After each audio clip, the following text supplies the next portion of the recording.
2 Samuel chapter 15. After this, Absalom provided himself with chariots and horses, and 50 men to run before him. Now Absalom would rise early and stand beside the entrance to the gate. So it was that whenever anyone who had a lawsuit came to the king for a decision, Absalom would call to him and say, "What city are you from?" And the man would say, "Your servant is from such and such a tribe of Israel." Then Absalom would say to him, "Look, your case is good and right, but there is no one to grant you a hearing before the king." And Absalom said, "Who will appoint me as judge in the land? So everyone who has any dispute or cause will come to me. I will give him justice." And so it was, when anyone came near to him to bow down in respect, he would put out his hand and take him and kiss him. Absalom acted in this manner toward all Israelites who came to the king for judgment. Absalom won over the hearts of the men of Israel. 4 years later, Absalom said to his father, "I am going to Hebron to fulfill the vow I made to the Lord. For your servant took a vow while I dwelt at Geshur in Syria, saying, 'If the Lord brings me back to Jerusalem, then I will serve the Lord.' And the king said to him, 'Go in peace.' So he arose and went to Hebron. Then Absalom sent spies throughout all the tribes of Israel, saying, 'As soon as you hear the sound of the trumpet, then you shall say, Absalom reigns as king in Hebron.' And Absalom invited 200 men who went with him from Jerusalem. They went along innocently and knew nothing in particular. Then Absalom sent for and called Ahithophel, the Gilonite, David's counselor, from his city, from Gilo, where he was offering sacrifices. And the conspiracy grew strong, for there were many people who went with Absalom. Now a messenger came to David, saying, 'The hearts of the men of Israel are following Absalom.' So David said to all his servants who were with him at Jerusalem, 'Arise, and let us flee. There is no refuge for us before Absalom. Make haste to depart, so he does not drive us out and bring disaster upon us, and strike the city with the edge of the sword.' And the king's servants said to the king, 'We are your servants, ready to do whatever our lord the king commands.' Then the king went out on foot with all his household, but the king left 10 women of his concubines to guard the house. And the king went out with all his people on foot and lodged in a distant house. Then all his servants passed before him, even the Cherethites and all the Pelethites, and they stayed among the olive trees in the desert. All the people walked near him with his court, all the strong men and all the 600 men of the army present by his side.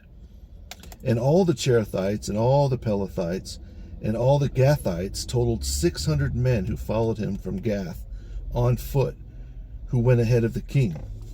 Then the king said to Ittai the Gathite, 'Why do you also travel with us? Return and remain with the king. For you are a foreigner and an exile from your own place. In fact, you came only yesterday. Should I move you with us and cause you to flee from your place? You left yesterday. Shall I make you sojourn with us today as well? For indeed I will go wherever I wish to go. So return and take your brethren back with you. May the Lord treat you with mercy and truth.' And Ittai answered the king and said, 'As the Lord lives, and as my lord the king lives, wherever my lord the king goes, to death or to life, your servant will be there as well.' So the king said to Ittai, 'Go and cross over with me.' Then Ittai the Gathite and all his men and all the crowd who were with him crossed over. And all the country wept with a loud voice, and all the people crossed over the brook Kidron. The king himself crossed over the brook Kidron, and all the people crossed over toward the way of the desert. And there was Zadok and all the Levites with him, bearing the ark of the covenant of the Lord from Bethor.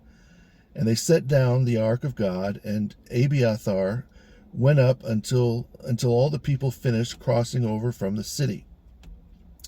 Then the king said to Zadok, 'Carry the ark of God back into the city.' If I find favor in the eyes of the Lord, he will bring me back and show me both it and its majesty. But if he says thus, I have no delight in you, behold, here I am. Let him do to me as seems good to him.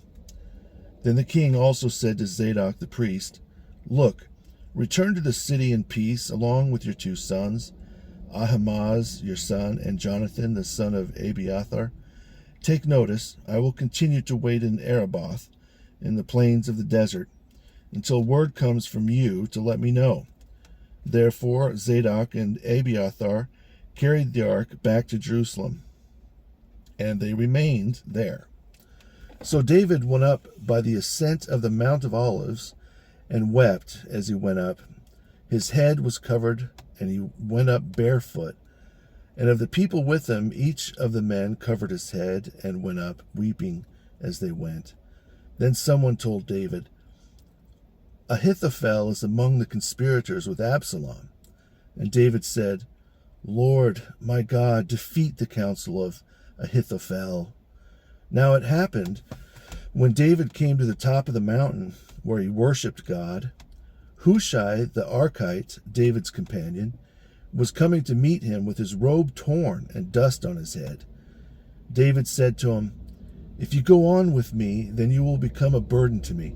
But if you return to the city and say to Absalom, Your brothers crossed over, and the king your father crossed over behind me. Now I am your servant, O king. Let me live. As I was previously the servant of your father, so I will now be your servant. So reject the counsel of Ahithophel for me.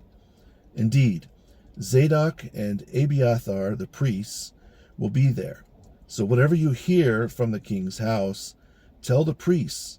Indeed, Zadok and Abiathar have their 2 sons there with them, Ahimaaz, Zadok's son, and Jonathan, Abiathar's son. By them you shall send me everything you hear. So Hushai, David's companion, went into the city, and Absalom entered Jerusalem.